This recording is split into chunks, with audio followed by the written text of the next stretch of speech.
بسم اللہ الرحمن الرحیم۔ مکتوب نمبر 2۔ فتح بصرہ کے بعد اہل کوفہ کی طرف تحریر فرمایا کہ خدا تم شہر والوں کو تمہارے نبی کے اہل بیت کی طرف سے بہتر وہ جزا دے جو اطاعت شعاروں اور اپنی نعمت پر شکر گزاروں کو وہ دیتا ہے۔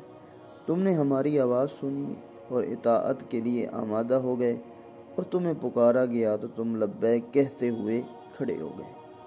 امیر المومنین نے اس خط میں بصرہ والوں کی مدح بیان کی ہے، ان کو اچھے الفاظ میں یاد کیا ہے اور خدا سے دعا کی کہ اللہ آپ کو اجر عظیم عطا فرمائے۔ تم نے نبی اکرم کی اہل بیت کی آواز سنی، ان کی آواز پر لبیک کہتے ہوئے میدان میں جنگ میں آئے اور ہمیں فتح نصیب ہوئی، اس لیے کہ اللہ کی بارگاہ میں دعا کی کہ ذات پروردگار تم کو اجر عظیم عطا فرمائے کہ تم لوگوں نے میری آواز سن کر میری آواز پر لبیک کہتے ہوئے میدان جنگ میں آئے اور ہمیں فتح نصیب ہوئی۔